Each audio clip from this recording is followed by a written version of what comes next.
नमस्कार मित्रों, मैं दुर्गा प्रसाद मिश्र कादम्बरी कथामुख की इस कक्षा में आप लोगों का स्वागत करता हूं। पिछले पाठ में हम लोगों ने जाबाली के वर्णन को हमने 8 भाग तक देख लिया था। 9वां भाग देखेंगे। भाग 9 जाबाली वर्णन।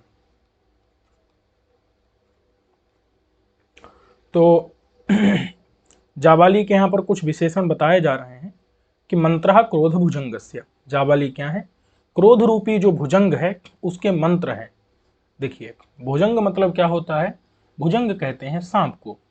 और जो सांप है उसकी शांति कैसे होती है? मंत्र से। मंत्र मार देते हैं, सांप शांत हो जाता है। तो यहां पर क्रोध रूपी जो सर्प है उस सर्प के लिए वो मंत्र के समान शांत करने वाले हैं।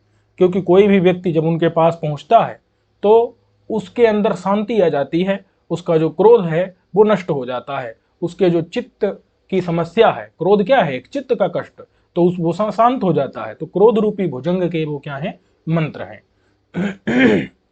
बात समझ में आ गई कि नहीं? अच्छा, क्रोध क्या होता है?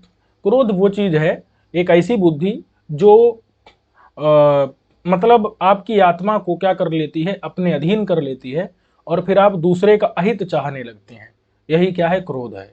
तो ऐसे बुद्धि को क्या कर देता है वो? माने जो जैसे सांप को मंत्र शांत कर देता है, वैसे ही इस प्रकार की जो बुद्धि रूपी सांप है, ऐसी बुद्धि जिसने आपको बस कर लिया है, अपने बस में कर लिया है, दूसरे का माने अहित करने की इच्छा जहां पर हो, तो इस प्रकार की जो बुद्धि है, क्रोध रूपी बुद्धि, उस बुद्धि रूपी सांप को शांत करने का जो मंत्र नहीं, महामंत्र है कौन? जाबाली। जाबाली के पास पहुंच करके आपके अंदर से इस प्रकार की बुद्धि नष्ट हो जाती है, क्रोध आपका नष्ट हो जाता है। ठीक है? तो क्रोध रूपी भुजंग के, क्रोध रूपी सांप के क्या है? वो मंत्र है। मंत्र माने शांति करता, शांति करता। ठीक है, इतना समझ आ गया। अब कहते हैं कि दिवस करो मोहांधकारस्य। मोह रूपी अंधकार है, अंधकार को कौन नाश करता है? सूर्य। दिवस कर, दिवस कर नाम किसका है? सूर्य का। जो सूर्य है, क्योंकि दिनकर कहते हैं ना, दिवस माने दिन, कर करने वाला। क्योंकि माना जाता है सूर्य दिन करता है और चंद्रमा रात करता है, इसलिए चंद्रमा को निशाकर कहते हैं। निशा माने रात होता है, रजनी, निशा, रात्रि। तो क्या कहते हैं उसको? निशाकर कहते हैं। सूर्य को क्या कहते हैं? दिनकर कहते हैं, दिवसकर। दिवसकर माने सूर्य। सूर्य क्या करता है? अंधकार को नष्ट कर देता है। उसी प्रकार से मोह रूपी अंधकार, मोह क्या है? अज्ञान। जब आप समझ ना सकें कि क्या करना चाहिए, क्या नहीं करना चाहिए, तो कार्य अकार्य को आप जब अलग अलग करके न समझ सकें, ऐसा जो अज्ञान है उसी को क्या कहते हैं? मोह कहते हैं। और वो मोह ही क्या है? अंधकार है। उस अंधकार को नाश करने के लिए सूर्य कौन है? जाबाली। जाबाली क्या करते हैं? देखो, सूर्य अंधकार का नाश करता है और जाबाली मोह का नाश कर देते हैं। बात समझ में है कि नहीं? आपके अज्ञान को नष्ट करके ये बता देते हैं कि क्या करना चाहिए, क्या नहीं करना चाहिए। मोह रूपी अंधकार। मोह क्या है? अज्ञान। अज्ञान किसका? क्या करना चाहिए, क्या नहीं करना चाहिए, क्या किम कार्यम किम अकार्यम, किम कर्तव्यम किम अकर्तव्यम, किम करणीयम किम अकरणीयम, क्या करना है, क्या नहीं करना है। यही जब ये ज्ञान न हो सके, अज्ञान हो, उसी को मोह कहते हैं। और उस मोह को कौन सा दूर कर देते हैं? जाबाली। जैसे दिनकर अंधकार को दूर कर देता है, तो अज्ञान रूपी अंधकार, अज्ञान रूपी अंधकार, अंधकार के लिए, अंधकार के लिए क्या है? वो सूर्य रूप, सूर्य है कौन? जाबाली। जाबाली सूर्य है, दिवसकर हैं, दिनकर हैं। ठीक है, अज्ञान अंधकार को नष्ट करने वाले हैं। बात समझ में है कि नहीं? अच्छा, अब क्या है? अर्गला बंधो नरक द्वारा नाम। देखो, जो नरक के द्वार हैं, नर, कहते हैं नरक क्या होता है? नरक मतलब होता है जहां पर दुर्गति हो जाए, आपकी दुर्दशा हो जाए। तो नरक के जो द्वार हैं, दुर्गति के जो द्वार हैं, उनके लिए वो अर्गला बंध, कहीं कहीं अर्गल बंध पाठ है। अर्गल, अर्गला क्या होती है? तो जो दरवाजे होते हैं उनको बंद करते हैं जिस कील से, जिस कील से, उसको क्या कहते हैं? अर्गला कहते हैं। कहीं पर जो है वो लकड़ी की भी हो सकती है, लोहे की भी अर्गला हो सकती है, जिसके द्वारा दरवाजे के दोनों कपाट अथवा एक कपाट, कहीं एक ही कपाट होता है दरवाजे में, कहीं दोनों कपाट हो सकते हैं, तो कपाट को बंद कर दिया जाता है, अर्गला फंसा दी जाती है। ठीक है, कपाट को दरवाजे के बंद कर दिया जाता है और अर्गला रहती है उसको क्या कर देते हैं, फंसा देते हैं। ठीक है, तो अर्गला बंद, अर्गला क्या रहती है, कपाटों को बंद करने के बाद उनको फंसा देते, कपाट जिससे बंद रहते, खुलते नहीं है। समझ में आ गया कि नहीं? तो ये क्या है, नरक रूपी जो दरवाजे हैं, नरक रूपी दरवाजे, नरक के जो दरवाजे, उन दरवाजों के लिए वो क्या है, अर्गला बंद है। अर्गला बंद यानी उनको बंद कर देने वाले हैं। क्योंकि अगर आप जाबाली के पास पहुंच गए और उन्होंने आपको ब्रह्म विद्या इत्यादि का उपदेश कर दिया, वेदांत शास्त्रों का उपदेश कर दिया, तो उसके बाद आपका मोक्ष तय है। तो मोक्ष क्या कहते हैं, मोक्ष क्या होता है, दुर्गति से दुर्गति ना होना। दुर्गति माने दुखत्रय, तीनों दुखों का हमेशा के लिए अभाव हो जाना, इसी को तो मोक्ष कहते हैं। तो मोक्ष माने दुर्गति न होना। तो नरक रूपी द्वार यानी ये जो नरक के द्वार, दुर्गति के जो दरवाजे हैं, वो दरवाजों को बंद कर देते हैं और आपको मोक्ष की तरफ प्रेरित कर देते हैं। कौन, महर्षि जाबाली। समझ में आ गया कि नहीं? क्योंकि उपदेश देकर के तत्व ज्ञान उत्पन्न करके नरक में प्रवेश से आपको बचा लेते हैं, वही बता रहे हैं। तो अर्गला बंद है, अर्गला बंद मतलब क्या होता है, किवाड़ बंद करने का कील। किवाड़ माने कपाट, किवाड़ या दरवाजा, तो किवाड़ बंद करने का, बंद करने का कील। ठीक है, तो किवाड़ बंद करने का कील कौन है, जाबाली। अच्छा, कौन, कहां के किवाड़ भाई, तो नरक के दरवाजे, नरक के, दुर्गति के। नरक क्या है, दुर्गति, तो दुर्गति के द्वार माने दरवाजे, उन दरवाजों के ये क्या है, अर्गला बंद है, किवाड़ बंद करने का कील है। क्योंकि वो आपको नरक में जाने से बचा लेंगे, तत्व ज्ञान कर देंगे उपदेश के द्वारा। कहते हैं कुल भुवनम, कुल भवनम पाठ होना चाहिए, कुल भवनम। ठीक है, इसको सही कर देते हैं, कुल भवनम आचाराणाम, कुल भवनम आचाराणाम। तो आचार, आचार माने क्या, आचार का मतलब है सदाचार।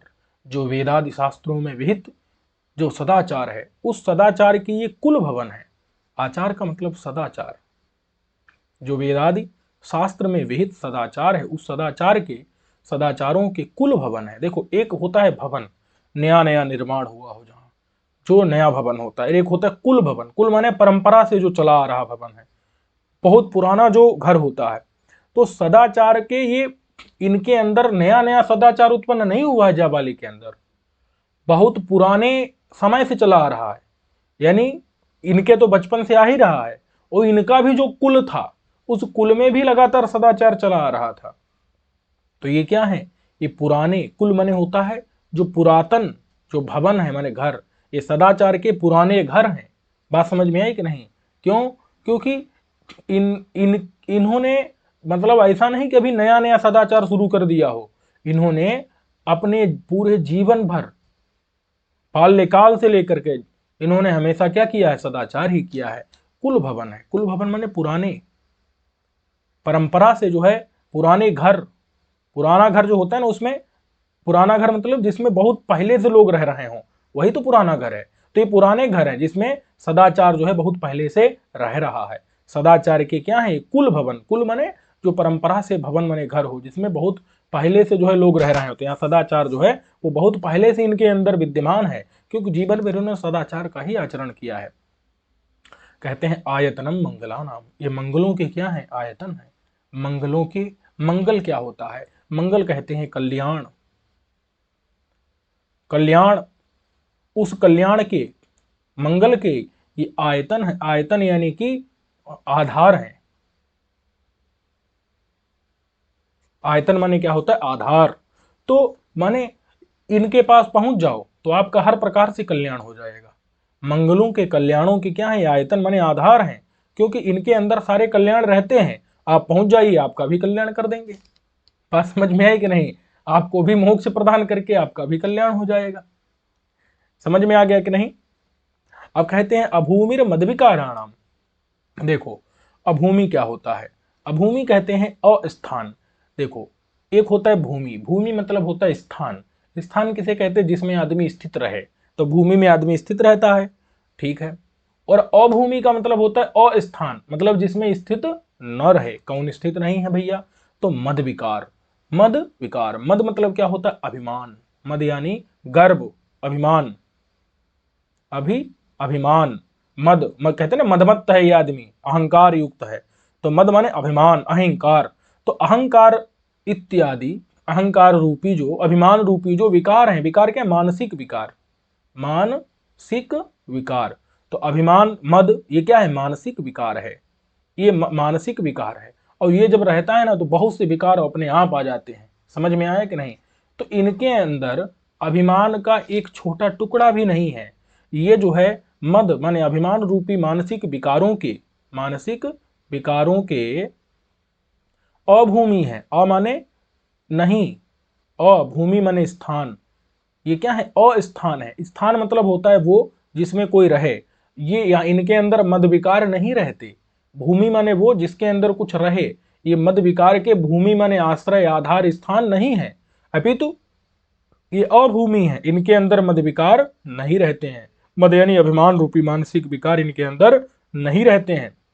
ये महान योगी हैं, इनके अंदर अभिमान का छोटा टुकड़ा भी नहीं है।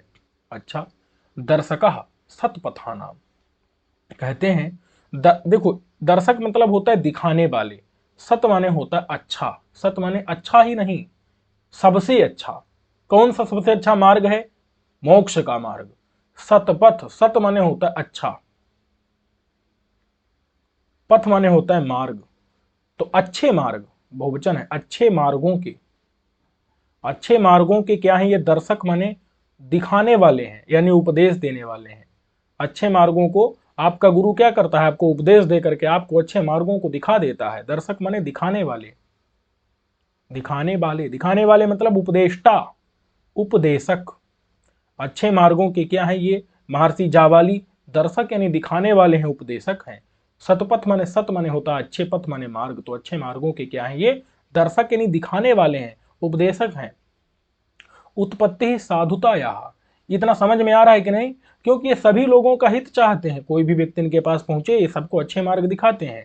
और ये सर्वज्ञ भी हैं, हर प्रकार के मार्ग को जानते भी हैं। किसके लिए कौन सा मार्ग अच्छा है उसको जानते हैं, और उसको उस अच्छे मार्ग पर लगा देते हैं, उसको दिखा देते हैं। ठीक है। अच्छा, अब कहते हैं कि साधुता, साधुता किसे कहते हैं? साधुता मतलब सज्जनता। साधुता यानी सज्जनता। सज्जनता की ये उत्पत्ति है, इन्हीं से सज्जनता उत्पन्न हुई है। अब बताओ, किसी के अंदर थोड़ी सज्जनता होती है, किसी में थोड़ी ज्यादा होती है, लेकिन इनके अंदर से ही सज्जनता उत्पन्न हुई है। यही तो पहले सज्जन रहे, तो इनके अंदर सज्जनता की सीमा नहीं है। बात समझ में है कि नहीं? ऐसा नहीं इनके अंदर से उत्पन्न होकर खत्म हो गई ना, उत्पन्न ही हुई जा रही है। इनके अंदर अथाह असीम सज्जनता भरी हुई है। ये क्या है? साधुता के, सज्जनता के उत्पत्ति स्थान है। साधुता यानी सज्जनता। सज्जनता मतलब अच्छा व्यक्ति होना। सज्जनता के ये क्या है? उत्पत्ति स्थान है। उत्पत्ति स्थान माने ये जो है जन्म स्थान है। इन्हीं से सज्जनता ने जन्म लिया है। अतिशयोक्ति नहीं है, अतिशयोक्ति ही है। बहुत ज्यादा बढ़ा चढ़ा के बोल जा रहा है। समझ में आया कि नहीं? तो सज्जनता इन्हीं से उत्पन्न हुई है, महासज्जन है ये। और नेमि ही उत्साह चक्र से कहते हैं कि उत्साह, उत्साह क्या होता है? किसी कार्य के प्रति लगना, प्रवृत्त होना, उद्योग करना। उद्योग माने व्यापार नहीं, किसी चीज के प्रति प्रवृत्त होना, उत्साह। तो उत्साह यानी उद्योग। उद्योग के, उद्योग रूपी चक्र के, उद्योग रूपी, रूपी पहिए के, चक्र माने पहिया कि क्या है? ये नेमी है। नेमी का मतलब क्या होता है? नेमी का मतलब क्या होता है? किनारे का हिस्सा, किनारा। तो देखो, एक होता है पहिया। तो पहिए का जो किनारे का हिस्सा है वो पूरी तरह से रास्ते में लगता हुआ जाता है। जिस मार्ग पर आपको चलना है उसमें पहिए का बीच का हिस्सा थोड़े लगेगा। पहिए का जो किनारे का हिस्सा रहेगा, चारों तरफ का जो गोल गोल हिस्सा, तो वही ना पहिए का लगता है पूरे मार्ग में घूमता हुआ। समझ में आया कि नहीं? जो रथ का चक्र रहता है, पहिया रहता है, तो वो पहिए का जो बीच का हिस्सा वो थोड़े मार्ग में लगता है, किनारे किनारे के हिस्से ना मार्ग में लगते हैं ना, और किनारे के हिस्से मार्ग में पूरी तरह से लगते हैं। तो ये उद्योग उत्साह माने उद्योग रूपी या किसी कार्य में प्रवृत्ति रूपी जो पहिया है, चक्र है, उस चक्र के ये नेमी माने किनारे हैं, यानी कि इनके अंदर जो है उद्योग रूपी पहिया पूरी तरह से क्या है, जो है किसी भी कार्य में पूरी तरह से उद्योग करते हैं। उत्साह किसी भी कार्य को करना हो तो ये पूरी तरह से लग करके उसमें काम करते हैं। तो उत्साह रूपी चक्र माने पहिए के क्या है, ये नेमी यानी किनारे हैं। बात समझ में है कि नहीं? क्योंकि पहिया का जो किनारा होता है वो पूरी तरह से क्या होता है, पूरी तरह से जो है लगता है। तो ये क्या है, उत्साह एक पहिया, कल्पना करो उत्साह एक पहिया है और उस पहिया की ये नेमी है, किनारे हैं। तो समझना कि ये यानी जैसे पहिया का किनारा पूरी तरह से गंतव्य मार्ग में लगता है, जिसमें हम चल रहे हैं उस मार्ग में पूरी तरह से पहिए का किनारा लगता है, उसी प्रकार से जिस भी कार्य के प्रति इन्होंने उद्योग शुरू कर दिया तो ये उसके किनारे हैं। किनारे का मतलब क्या है, पूरी तरह से ये लग जाते हैं उस काम में।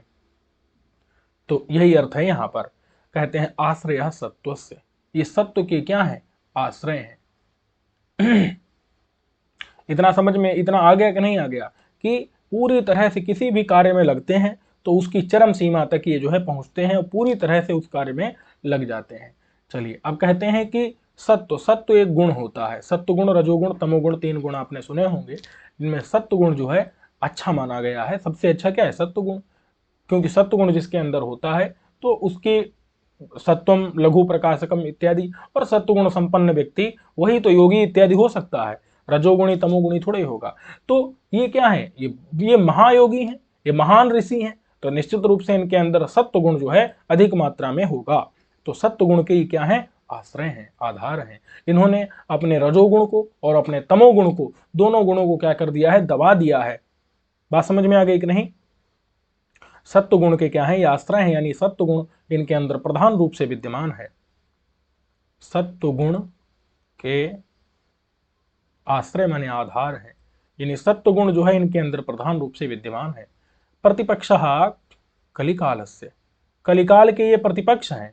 प्रतिपक्ष किसे कहते हैं भाई, प्रतिपक्ष कहते हैं शत्रु को। कलिकाल के क्या है, ये शत्रु हैं, कलयुग के शत्रु हैं। कलिकाल माने कलयुग। क्यों कलयुग का काम क्या है, कलयुग का काम है पाप बढ़ाना। और ये क्या करते हैं, पाप को रोकते हैं। जो मिलता है उसको ब्रह्म ज्ञान का, तत्व ज्ञान का उपदेश दे देते हैं, वो पाप करता ही नहीं है। तो इसीलिए ये कलयुग का काम है पाप बढ़ाना। तो ये कलिकाल के क्या है, प्रतिपक्षी यानी शत्रु हैं। ठीक है, कलिकाल के, कलयुग के क्या है, शत्रु हैं। और कोशस तपसः, ये तप के कोश हैं। समझ में आया कि नहीं? तप, तप क्योंकि तप से भरे हुए हैं। तप माने क्या है, तपस्या। तपस्या के कोष हैं, कोष माने भंडार है। तपस्या के क्या है, ये खजाना है। तपस्या का खजाना इनके अंदर भरा हुआ है। क्यों, तप से ये पूरी तरह से भरे हुए हैं, तपस्या के भंडार हैं, खजाना है। सखा सत्यस्य, सत्य के मित्र हैं। सत्य के, न झूठ न बोलना, सत्य बोलना, सत्य के सखा यानी मित्र हैं। सत्य के मित्र, जावाली क्या है, सत्य के मित्र हैं। बात समझ में आई कि नहीं? क्यों, क्योंकि हमेशा सत्य बोलते हैं, कभी भी सत्य का परित्याग नहीं करते। अब कहते हैं कि क्षेत्रम आर्जवस्य, आर्जव कहते हैं सरलता, आर्जव यानी कि सरलता। ऋजु, ऋजु कहते हैं सीधा, सरल, कोमल। आर्जव यानी कोमलता, कोमलता, सरलता।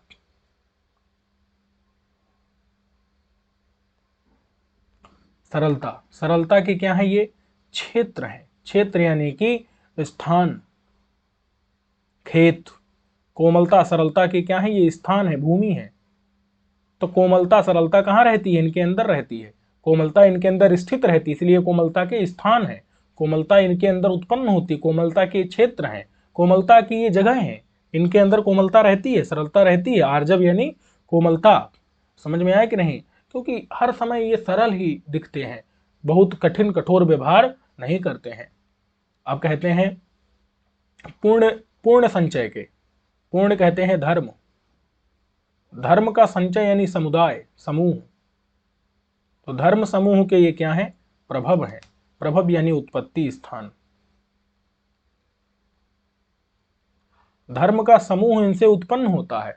पुण्य माने धर्म, धर्म का संचय यानी समूह, वो समूह के क्या है, ये प्रभव यानी उत्पत्ति स्थान है। धर्म का समूह इनसे उत्पन्न होता है। थोड़ा मोड़ा धर्म उत्पन्न नहीं होता, धर्म का समूह पूरा इनसे उत्पन्न होता है। समझ में आया कि नहीं? और इतना ही नहीं, इनको देखोगे तब भी आपको धर्म मिलेगा, इनका उपदेश सुनोगे तब भी धर्म मिलेगा। तो इसलिए धर्म के समूह के प्रभव यानी उत्पत्ति स्थान है।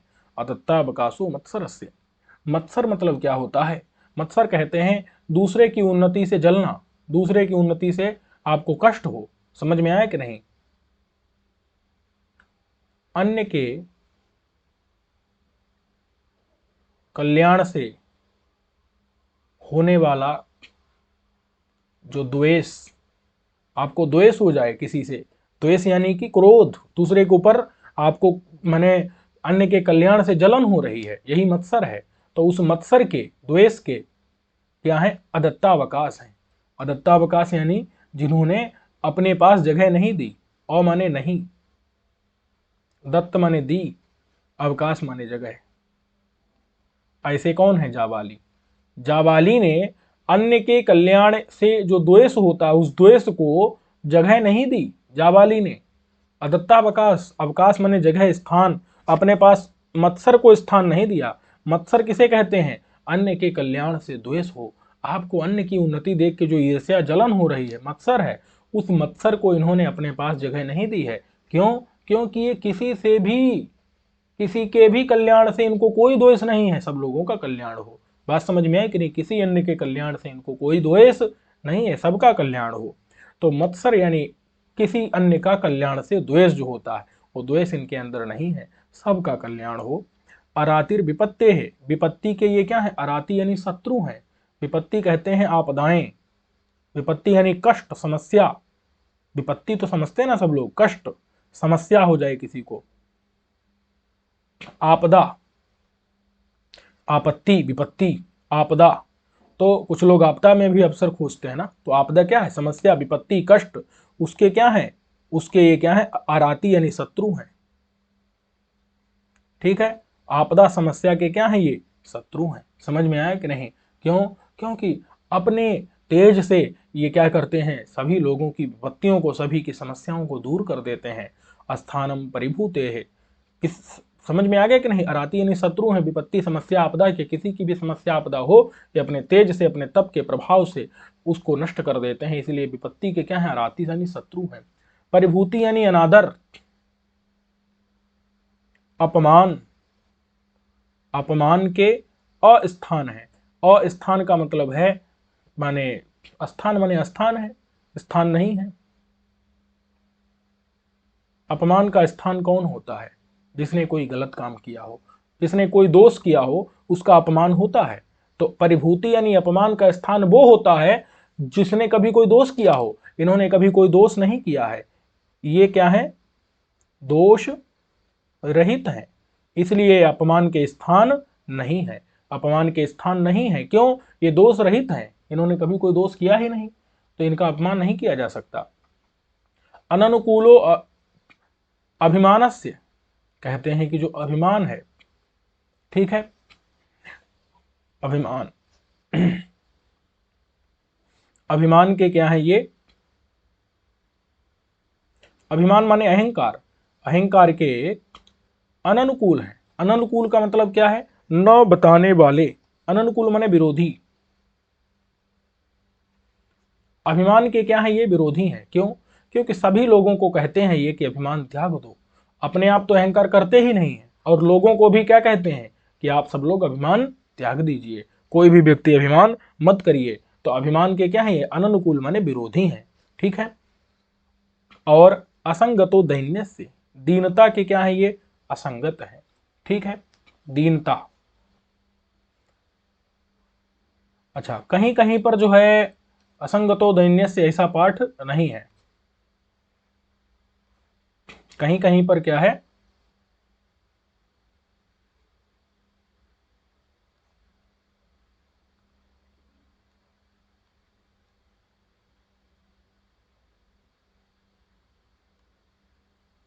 असंगतो दैन्य से। ठीक है, कोई बात नहीं, दीनता से युक्त नहीं है। असंगता दैन्य से का अर्थ क्या है? दीनता से, असंगत माने युक्त नहीं है, मतलब किसी के सामने दीन व्यवहार नहीं करते हैं। ठीक है, किसी के सामने दीन व्यवहार नहीं करते और इनके पास भी जो पहुंच जाता है उसके अंदर से भी दीनता को खत्म कर देते हैं। तो दैन यानी दीनता। ठीक है, दीनता का मतलब क्या होता है? अपने आप को दीनहीन दिखलाना, अपने आप को कमजोर दिखाना। तो ये दीनता से युक्त नहीं है, और ना तो जो कोई इनके पास पहुंचता है उसको भी, उसके अंदर से भी दीनता को, उसकी कमजोरी को क्या करते हैं? ये खत्म कर देते हैं। अपने आप तो युक्त नहीं ही है और अन्य लोगों की भी दीनता को हटा देते हैं। तो दैन्य यानी दीनता से क्या है? असंगत यानी युक्त नहीं है। और अनायत्तो रोषस्य, रोष के भी क्या है? ये अनायत्त है यानी अधीन नहीं है। रोष कहते हैं क्रोध को, कोप, गुस्सा। कुछ लोग होते हैं ना, गुस्से के अधीन होकर के बहुत से बुरे काम कर देते हैं, लेकिन ये गुस्से के अनायत्त है। अनायत्त माने अधीन नहीं है। आयत्त माने अधीन होता, अनायत्त माने अधीन नहीं है, गुस्से के कोप के अधीन नहीं है। समझ में आ गया कि नहीं? कहीं कहीं पर और भी कुछ पाठ है। तो अनवसो विषयाणाम, जो ये विषयों के अधीन नहीं है। बात समझ में है कि नहीं? कहीं कहीं पर माने अब अलग अलग प्रकार का पाठ है, कहीं है तो फिर आप बताइए, तो उसको हम बता देंगे। अनभिमुखा सुखा नाम, ये सुखों के क्या है? अनभिमुख है, सुखों में युक्त नहीं है। समझ में आया कि नहीं? एक तो गुस्से के अधीन नहीं है, क्योंकि गुस्सा इनको किसी भी काम में, किसी भी गलत आचरण में प्रवृत्ति नहीं करा सकता। कई लोग गुस्से के बस होकर के बहुत से गलत काम कर देते हैं। ये गुस्से के अधीन नहीं है, गुस्सा इनसे कोई काम करवा नहीं सकता। अनभिमुखा सुखा नाम, जो सुख होते हैं, सुख मतलब इस लोक के सुख, इस लोक के, आपने वेदांत सार में पढ़ा होगा, अहिका नाम स्रक चंदन बनितादि विषय भोगा नाम। इस लोक के सुख क्या है? स्रक माला, स्रक माने माला, चंदन, वनिता माने स्त्री, इत्यादि जो विषय भोग, इत्यादि विषय भोग। इस लोक के सुख क्या है? माला, चंदन, स्त्री इत्यादि क्या है? इस लोक के सुख हैं। उन सुखों के, उन सुखों के क्या है? ये अनभिमुख है। अनभिमुख का मतलब क्या होता है? न चाहने वाले, अनिच्छुक, अनिच्छुक है। इस लोक के सुखों को, इस लोक के सुखों के क्या है? ये अनिच्छुक है, सुखों को न चाहने वाले, उनसे दूर हैं। इस लोक के जो सुख है, माला, चंदन, स्त्री इत्यादि, उनको ये नहीं चाहते हैं। इस लोक के सुखों को चाहते ही नहीं है। किसको चाहते हैं? तो उस माने ब्रह्म या परमात्मा या मोक्ष, उस रूपी तद्रूपी सुख को ही ये चाहते हैं। समझ में आया कि नहीं? क्योंकि इस लोक के सुखों का, माला, चंदन, स्त्री इत्यादि का सबका इन्होंने परित्याग कर रखा है। तो ऐसे कौन है? ये जो है जावाली हैं। अस्य भगवतः प्रभावात, ऐसे भगवान जावाली के प्रभाव से, प्रभावात एवं उपशांत वैरम अपगत मत्सरम तपोवनम, ये जो तपोवन है, ऐसे भगवान जावाली के प्रभाव से, अस्य, अस्य माने इन, भगवतः माने भगवान, इन भगवान के प्रभाव से, इन भगवान के, कहीं कहीं प्रसादात है, कहीं कहीं प्रभावात है। तो इन भगवान के प्रसाद से अथवा प्रभाव से, महात्म्य से, इन भगवान के महात्म्य से, तेज से, प्रभाव से, इनकी तपस्या से, कौन? भगवान जावाली की तपस्या से, एव माने ही, इन भगवान के महात्म्य से ही, इनकी तपस्या से ही, तप से, तेज से ही, उपशांत वैरम, अपगत मत्सरम तपोवनम, यह जो आश्रम है, इस आश्रम में जो मत्सर है, मत्सर अपगत माने दूर हो गया है। मत्सर मतलब क्या बताए थे? मत्सर मतलब क्या बताए थे? जलन। कैसी जलन? दूसरों की उन्नति से जलन। एक जगह लिख लेना, हर जगह थोड़े बताएंगे। अभी पहले भी बताए थे ना यहाँ पर। मत्सर माने अन्य के कल्याण से द्वेष हो, अन्य के कल्याण से आप जल उठें, अन्य के कल्याण से, अन्य की उन्नति से आपके अंदर क्रोध उत्पन्न हो जाए, तो इसी को मत्सर कहते हैं। तो ये जो मत्सर है, दूसरे की उन्नति से जलन है, ये जलन अपगत माने दूर हो गई है। कहां? इस आश्रम में। जलन जहां, समझ आया कि नहीं? कि अपगत माने दूर हो गई है, मत्सर माने जलन, अन्य के कल्याण, अन्य की उन्नति से द्वेष, जहां पर ऐसा आश्रम जो है, इन भगवान के प्रभाव से हो गया है। वहां से मत्सर पूरी तरह अपगत, अपगत माने दूर हो गया है, मत्सर माने वही जलन, अन्य के शुभ से द्वेष जो है दूर हो गया है, जहां पर ऐसा आश्रम तपोवन है। और उपशांत वैरम, वैर माने हिंसा, वैर मतलब क्या है, विरोध, वैर माने हिंसा, विरोध, वो जो विरोध है, उपशांत माने शांत हो गया, शांत हो गया, शांत हो गया है विरोध, जहां पर ऐसा क्या है आश्रम। शांत वै, उपशांत माने शांत हो गया है, वैर माने विरोध जहां पर, और अपगत मत्सरम दूर हो गया है, मत्सर माने जलन, दूसरे के उन्नति से जलन जहां पर दूर हो गई है, और विरोध सारा शांत हो गया है, जलन दूर हो गई है, लोगों के अंदर मत्सर नहीं रह गया है, ऐसा ये तपोवन आश्रम हो गया है। किन अस्य भगवतः प्रभावात, माने इन भगवान जाबाली के प्रभाव से, महात्म से, तप से, तपस्या से पूरा आश्रम शांत वैर हो गया, उसमें वैर शांत हो गया, मत्सर जलन दूर हो गई, और वैर उपशांत हो गया, शांत हो गया है। अहो प्रभावो महात्मा नाम, अहो आश्चर्य की बात है कि महात्मा नाम माने ऐसा इन महान आत्माओं का ऐसा प्रभाव है। अहो, अहो माने विस्मय, विस्मय, विस्मय माने आश्चर्य, अरे बड़े विस्मय की बात है, बड़ी अद्भुत बात है।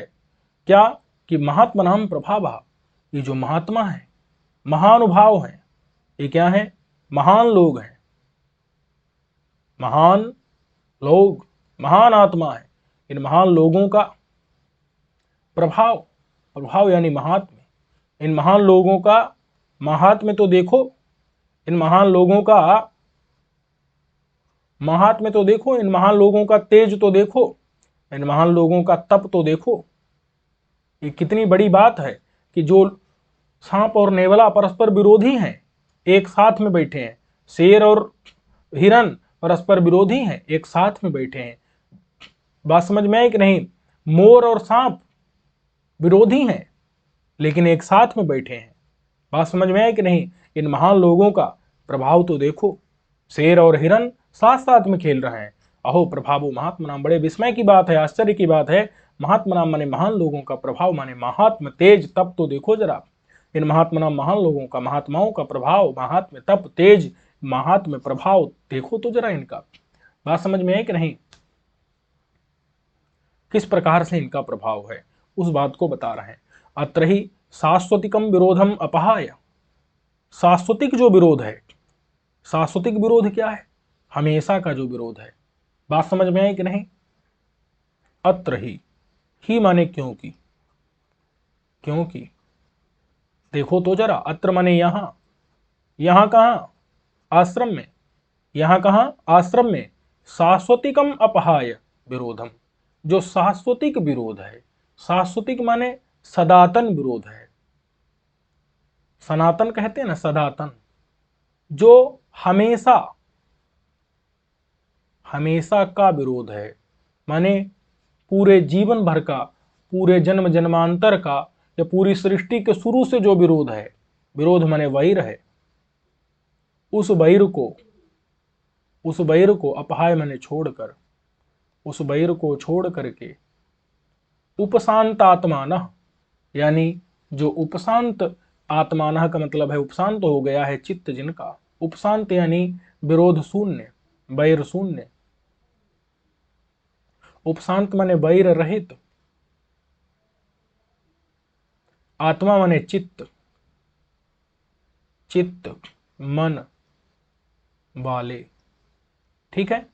जो अत्र माने यहां, इस आश्रम में ही माने क्योंकि इस आश्रम में, शाश्वतिक माने हमेशा का, जो सनातन हमेशा का जो जो विरोध था, वैर था पूरे जीवन का, उसको अपहाय माने छोड़ करके, और उपशांत आत्मा माने वैर रहित चित्त मन वाले। उपशांत का मतलब होता है शांत माने वैर रहित, आत्माना माने होता है आत्मा चित्त मन, ऐसे मन वाले। तिर्यंचोपि, आदमी लोग ही नहीं, लोगों का, पुरुषों का, स्त्रियों का ऐसा नहीं, तिर्यंचा माने जो पशु पक्षी हैं, तिर्यंचा का मतलब क्या है, पशु पक्षी, जो तिर्यक योनि में है,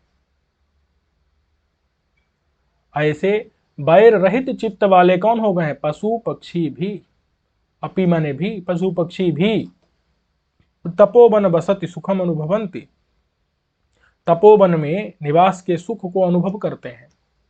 तपोवन यानी आश्रम, आश्रम में वसति यानी निवास के, सुखम मने सुख को, निवास के सुख को, अनुभवंत यानी अनुभव करते हैं, महसूस करते हैं, अनुभव करते हैं। कौन? शाश्वतिकम मने सदातन, हमेशा का जो विरोध है, वैर है, उसको अपाय छोड़ करके, उपशांत आत्मान, वैर उपशांत माने शांत हो गया है, वैर रहित हो गया है, विरोध नहीं है जिसके अंदर, ऐसे आत्मा माने चित्त मन वाले, तिरेंचोप यानी पशु पक्षी भी, तिरेंचा माने कहते हैं पशु पक्षी, और अपी माने भी, तपोवन बसति सुखम अनुभवंती, तपोवन माने आश्रम में, वसति यानी निवास के, सुखम माने सुख को, अनुभवंती अनुभव करते हैं। यानी शेर जो है बकरी के साथ बैठा हुआ है, शेर हिरन के साथ बैठा हुआ है, बस समझ में है कि नहीं? मोर और सांप बैठे हुए हैं, नेवला और सांप जो है ये सब विरोधी चीजें हैं, फिर भी एक साथ साथ में विद्यमान है। समझ में आया कि नहीं? तथाहि, तथाहि का मतलब है क्योंकि। अब इस चीज को जो है पूरा बता रहे हैं, क्योंकि मोर सांप को खा जाता है, लेकिन यहां परस्पर विरोध होने पर भी, यहां पर परस्पर मोर और सांप का हमेशा का विरोध है, लेकिन फिर भी यहां पर मोर सांप को नहीं खा रहा है, वही बता रहे हैं।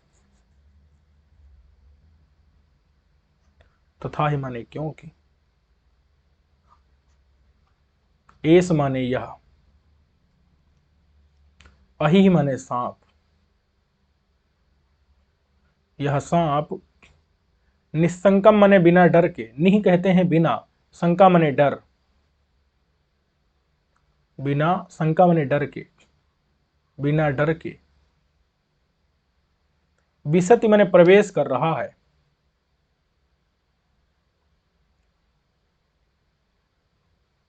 विसति माने प्रवेश कर रहा है, ये सांप जो है प्रवेश कर रहा है बिना डर के। कहां?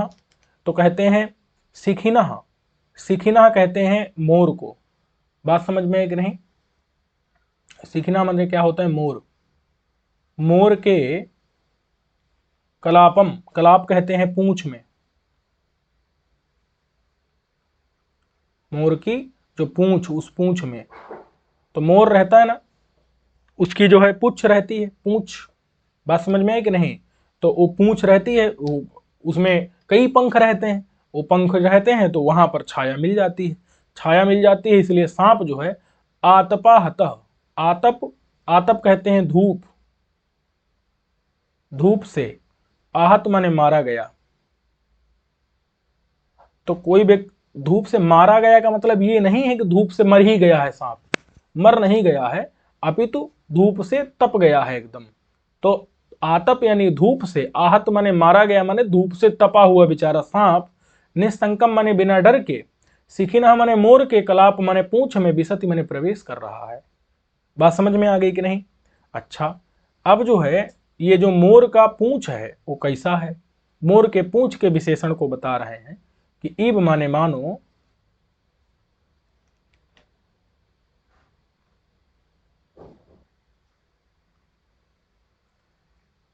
तो ईब माने मानो किस किस प्रकार से है जो है, हरिण लोचन द्युति सबलम अभिनव सात बलम युव। तो ईब माने मानो ये जो है विकचोत्पल, ठीक है देखते हैं, विकच, विकच कहते हैं विकसित को, जो उत्पल वन है, विकसित माने खिला हुआ, उत्पल कहते हैं कमल, कमल का जो वन, वन माने बहुत से पेड़ होते हैं, वन किसे कहते हैं? जब बहुत से जो है कमलों, पूरे कमल ही कमल तालाब में खिले हुए हैं तो क्या कहेंगे उसको? कमलों का वन कहेंगे ना भाई, कमलों का पूरा जंगल। समझ में आया कि नहीं? विकसित माने खिले हुए कमल, और वो भी उत्पल कहते हैं नील कमल को, जो नील कमल रहते हैं, तो उनका जो वन, वन माने जंगल।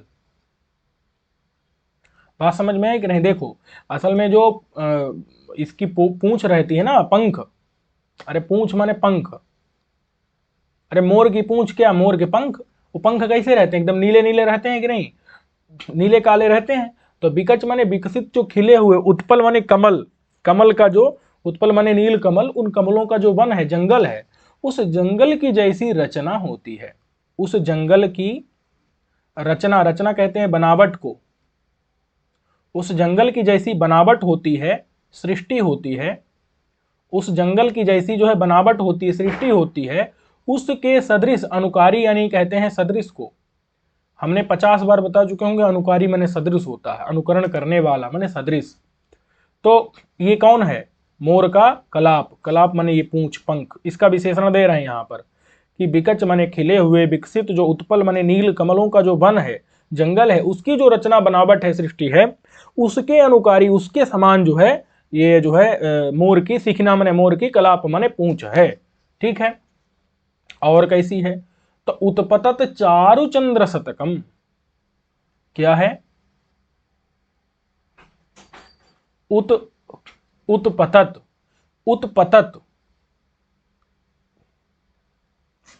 उत्पतत चारु चंद्र शतकम। यहां पर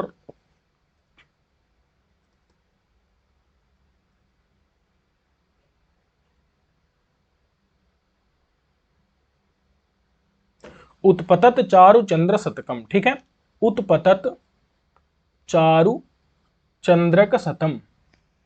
तो देखते हैं, उत्पतत का मतलब क्या होता है, ऊपर की तरफ जा रहा, उत्पतत माने ऊपर की तरफ जा रहा है। ठीक है, ऊपर जा रहा, ऊपर जा रहा, चारु यानी सुंदर, चंद्रक, चंद्रक मतलब होता है चंद्र के आकार के चिन्ह, चंद्रक मतलब क्या होता है, चंद्र के आकार के चिन्ह, चंद्र के आकार के, चंद्राकार के चिन्ह। और शतम माने सैकड़ों। ठीक है, जहां पर ऐसे माने उत्पतत माने ऊपर जा रहे हैं, चारु यानी सुंदर, चंद्रक माने चंद्र के आकार के चिन्ह, और शतम माने सैकड़ों। ठीक है, जहां पर सैकड़ों माने जो चंद्र के आकार के चिन्ह ऊपर की तरफ जा रहे हों, ऐसे जो हरिण लोचन, हरिण माने हिरण के, लोचन मतलब आंख, हिरण के जो लोचन यानी कि आंख, और उन आंखों की द्युति यानी शोभा, आंखों की जो शोभा रहती है, शोभा माने रंग, आंखों का जो रंग रहता है। ठीक है, तो उससे सबल, सबल का मतलब होता है मतलब विविध प्रकार के वर्ण। ठीक है, मतलब हिरण के जो आंख है, उन आंखों की शोभा से, रंग से, सबल माने युक्त कर दो। ठीक है, उनकी जो शोभा है ना, उस शोभा से युक्त अथवा शोभा से सुशोभित क्या कर दो, कि हिरण के लोचन यानी आंख, उन आंखों की द्युति माने शोभा, उससे सबल यानी सुशोभित। अभिनव, अभिनव साधवल मिब, अभिनव माने नया, और साधवल किसे कहते हैं, साधवल मतलब क्या होता है, नया जो उगा हुआ,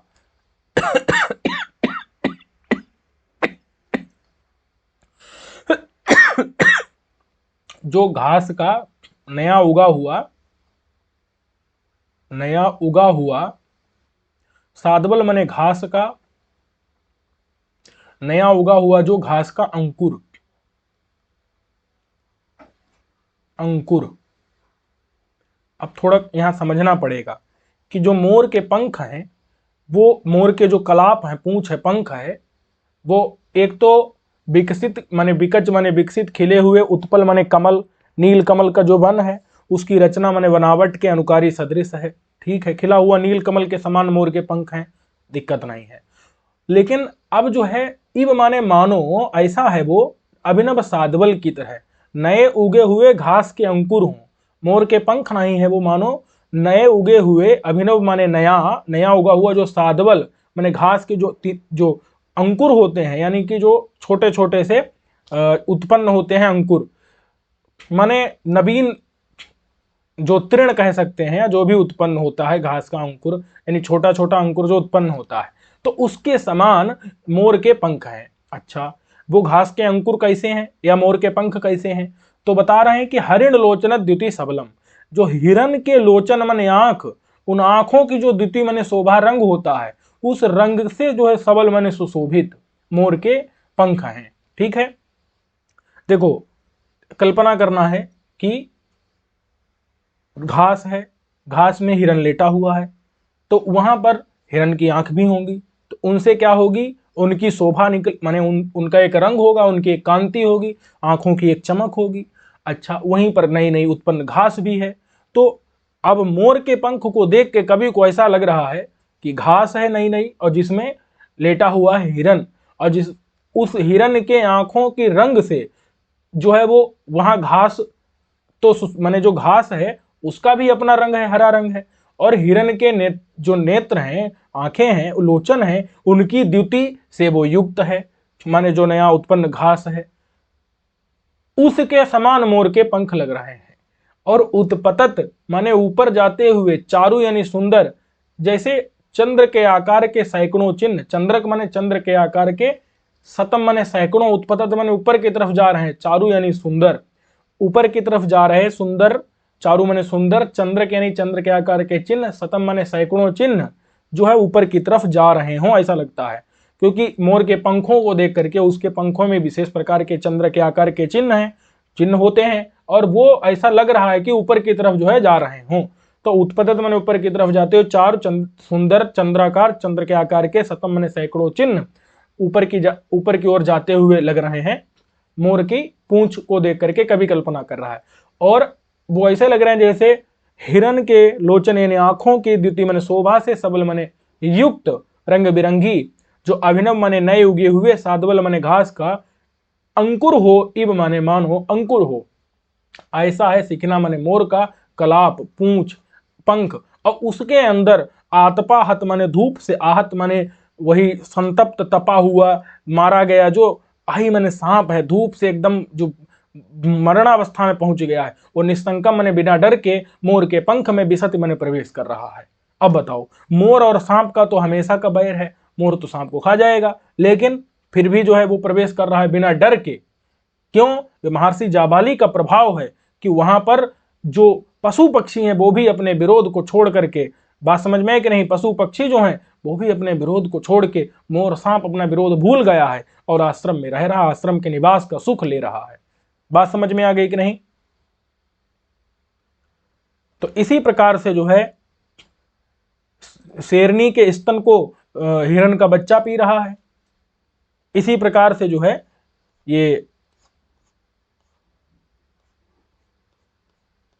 उदाहरण है। अब इनको क्या करेंगे हम लोग अगले पाठ में देख लेंगे, इस पाठ को यहीं तक रहने देते हैं। सर्वेभ्यो नमो नमः।